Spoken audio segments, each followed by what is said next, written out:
Hello दोस्तों, कैसे हैं आप।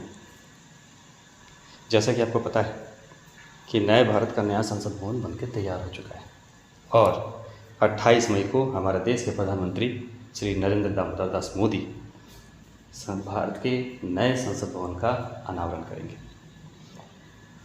इस नए संसद भवन के बनने के साथ ही देश में नए विवाद ने जन्म ले लिया है और समाचारों में, सुर्खियों में रोज़ नए नए विवाद सामने आ रहे हैं। तो इस वीडियो में हम इन्हीं बातों पे एक छोटा सा डिस्कशन करेंगे, छोटी सी चर्चा करेंगे कि आखिर नया संसद भवन है क्या, इसकी क्या विशेषता है, पुराना संसद भवन क्या था, उसकी क्या विशेषता थी, दोनों में क्या क्या अंतर है, ऐसी क्या आवश्यकता आन पड़ी कि पुराने संसद भवन के सही ढंग से काम करने के बावजूद संसद के एक नए बिल्डिंग की आवश्यकता आन पड़ी। संकुल क्या है, इसकी स्थापना से किस विवाद ने न जन्म ले लिया है। साथ ही हम इस वीडियो में इस बात पर डिस्कस करेंगे कि नए संसद भवन के बनने के उपरांत अलग अलग पार्टियों के तरफ से क्या क्या मतभेद उत्पन्न हो चुके हैं। तो देरी ना करते हुए हम शुरू करते हैं इस वीडियो को। इसके साथ ही यदि आपने चैनल को सब्सक्राइब नहीं किया है तो आपसे रिक्वेस्ट है कि चैनल को सब्सक्राइब कर लें, साथ ही बेल आइकन को दबा लें और वीडियो को लाइक करें और अपने फ्रेंड्स के साथ शेयर करें ताकि वो इस प्रकार के वीडियोस से अपडेट होते रहें और उनके ज्ञान में वृद्धि हो सके। तो आइए शुरू करते हैं। भारत का नया संसद भवन। तो सबसे पहले तो आप ये जान लें कि जो ये है हमारे भारत का नया संसद भवन, उसका पिक्चर। तो आइए हम जानते हैं सबसे पहले मैप पे कि आखिर संसद भवन, नए वाले संसद भवन को बनाया कहाँ गया है। तो ये छोटा सा बिल्डिंग जो दिखाई दे रहा है ये राष्ट्रपति भवन है। इसके सहारे जब आगे बढ़ेंगे तो ये हमारा नॉर्थ ब्लॉक, ये साउथ ब्लॉक और यहाँ पे हमारा है पुराना संसद जो गोल आकृति में है। इसके बगल में ही बनाया गया है नया संसद भवन का बिल्डिंग जो त्रिभुजाकार आकृति में है। ठीक है, ये पुराना बिल्डिंग, ये नया बिल्डिंग।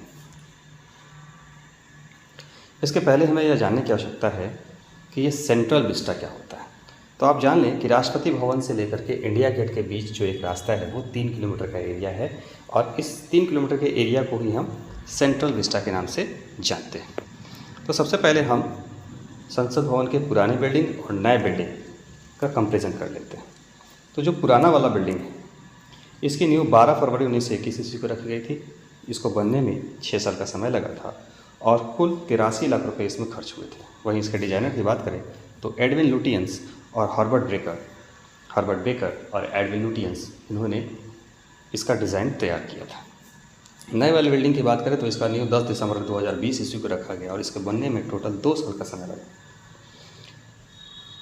कुल अब तक इस पर 971 करोड़ रुपए खर्च हो चुके हैं और इसके जो डिज़ाइनर हैं उनका नाम है बिमल पटेल। पुराने संसद भवन का निर्माण और उद्घाटन कब हुआ? तो पुराना संसद भवन का निर्माण साल 1921 ईस्वी में किया गया।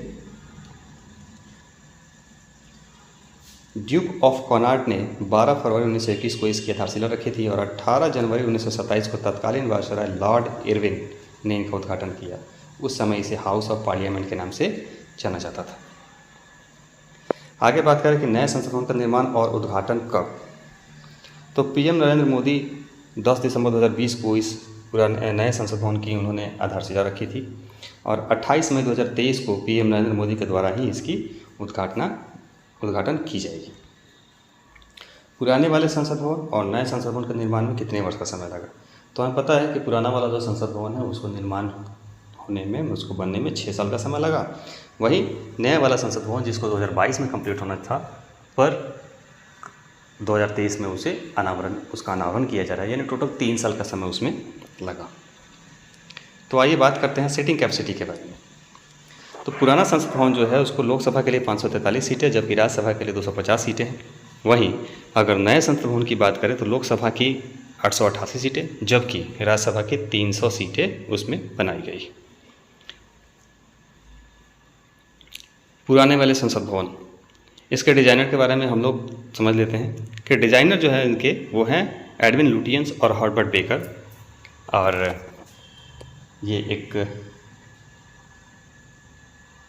ये है ड्यूक ऑफ कनॉट, जिन्होंने 12 फरवरी 1921 ईस्वी को पुराने संसद भवन की आधारशिला रखी थी, जिसका अनावरण जो था लॉर्ड इरविन ने किया गया था। और ये हैं Edwin Lutyens and Herbert baker. नए संसद भवन का डिज़ाइन कौन कर रहा है? तो नए संसद भवन का डिज़ाइन जो है गुजरात की आर्किटेक्चर फर्म HCP डिज़ाइंस ने किया है। HCP डिज़ाइंस इससे पहले गुजरात के गांधीनगर में सेंट्रल विस्टा, राज सचिवालय, अहमदाबाद में साबरमती रिवर फ्रंट डेवलपमेंट जैसे कई प्रोजेक्ट कर चुकी है, यानी एक यह अनुभवशील कंपनी। कितने क्षेत्र में बना है पुराना संसद भवन?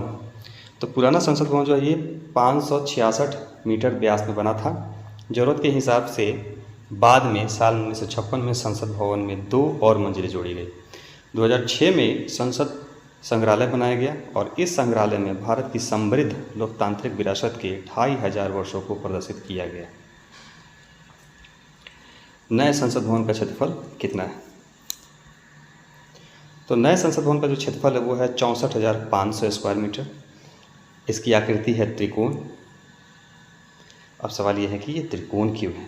त्रिकोण ये इसलिए है क्योंकि हमारा जो भारत है यह सर्वधर्म संपन्न राज्य है और त्रिकोण इस आकृति इसलिए बनाया गया क्योंकि जो त्रिकोण की ज्यामिति है इसका हर धर्म में एक विशेष महत्व है। नए संसद भवन की आवश्यकता क्यों? तो पुराने संसद की अगर हम बात करें तो यह लगभग 100 साल पुराना हो चुका है और एक हेरिटेज ग्रेड 1 की इमारत यह बन चुका है। पिछले कुछ वर्षों में संसदीय गतिविधियों और उसमें काम करने वाले लोगों और आगंतुकों की संख्या में कई गुना वृद्धि हुई है। भवन के मूल डिजाइन का कोई रिकॉर्ड या दस्तावेज नहीं होने के कारण नए संसद भवन की आवश्यकता है। अब नए संसद भवन की आवश्यकता क्यों पड़ रही है? तो फरवरी 2021 में मौजूदा संसद भवन को बने 100 साल हो जाएंगे। 2026 में लोकसभा सीटों के नए सिरे से परिसीमन का काम होना है। परिसीमन के बाद लोकसभा और राज्यसभा की सीटें बढ़ सकती हैं। सीट बढ़ जाने के बाद मौजूदा भवन में बैठने की व्यवस्था नहीं है। भारत का संसद भवन, तो जो मौजूदा संसद भवन है ये 6 साल में मौजूदा संसद भवन का निर्माण पूरा हुआ था।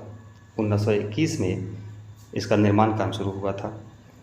83 लाख रुपए कुल खर्च हुए थे संसद भवन के निर्माण में।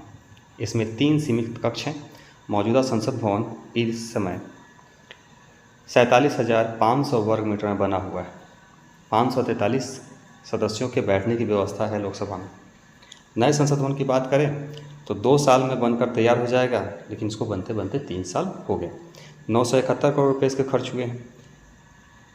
पुराने संसद भवन में 3 सीमित कक्ष की तुलना में नए वाले संसद भवन में 6 सीमित कक्ष हैं।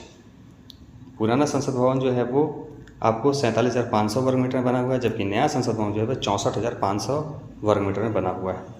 पुराने संसद भवन में 543 सदस्यों के बैठने की व्यवस्था है, वहीं नए संसद भवन में 876 सदस्यों के बैठने की व्यवस्था होगी और 100 वर्ष होगी अनुमानित अवधि इस नए संसद भवन की।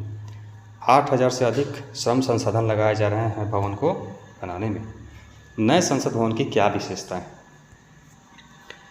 तो नए जो भवन है, नए भवन में लोकसभा कक्ष का डिजाइन राष्ट्रीय पक्षी मयूर को दृष्टिगत रखते हुए किया गया है, जबकि राज्यसभा का डिजाइन राष्ट्रीय पुष्प कमल को दृष्टिगत किया गया है।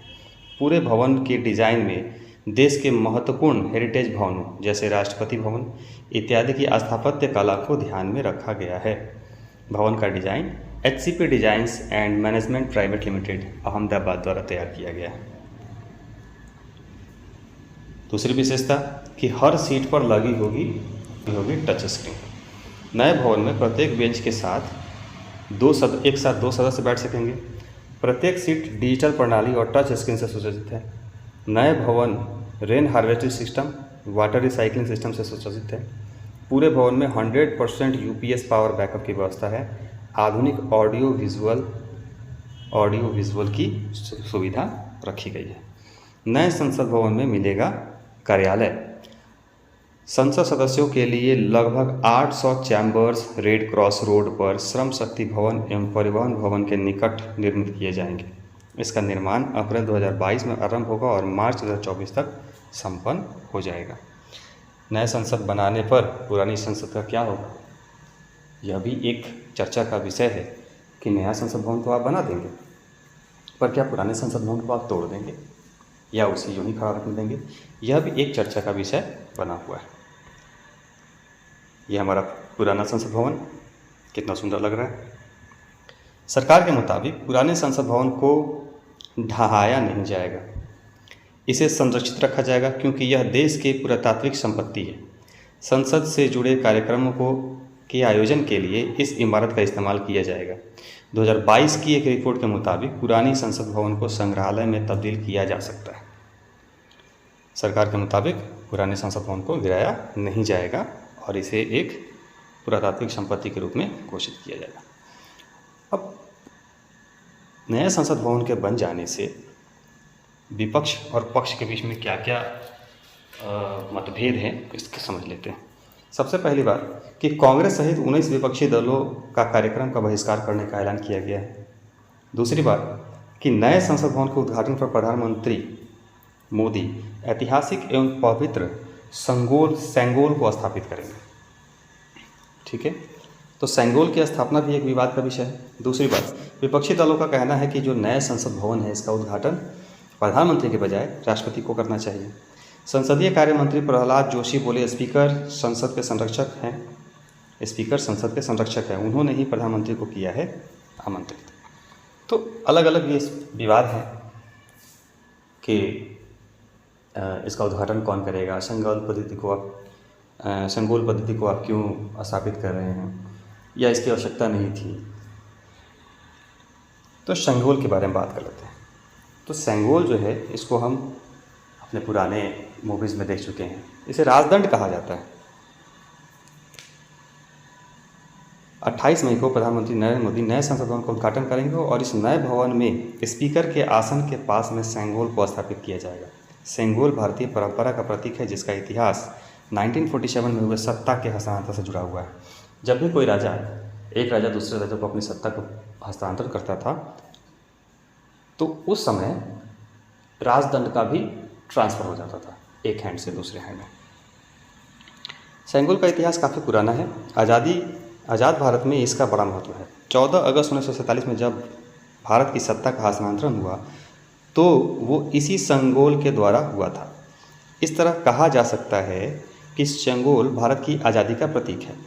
उस समय सेंगोल सत्ता के हस्तांतरण का प्रतीक बना था। 1947 में जब लॉर्ड माउंटबेटन ने पंडित नेहरू से पूछा कि सत्ता का हस्तांतरण कैसे किया जाए तो पंडित नेहरू ने इसके लिए सी राजगोपालाचारी से मशवरा मांगा और सी राजगोपालाचारी ने सेंगोल प्रक्रिया के बारे में बताया। इसके बाद इसे तमिलनाडु से मंगाया गया और आधी रात को पंडित नेहरू ने इसे स्वीकार किया। सेंगोल सत्ता के हस्तांतरण का प्रतीक है और इसे स्पीकर के आसन के पास लगाया जाएगा। आशा है आपने वीडियो को एंजॉय किया होगा और साथ ही आप इस बात से अवगत हो चुके होंगे कि देश को नए संसद भवन की आवश्यकता क्यों है और हमारे इस नए संसद भवन में क्या क्या विशेषताएं स्थापित की गई हैं। वीडियो में अंत तक बने रहने के लिए आपका धन्यवाद और यदि आपको यह वीडियो पसंद आया हो तो कृपया लाइक करें, सब्सक्राइब करें और अपने दोस्तों के साथ शेयर करें। Thank you. Signing off.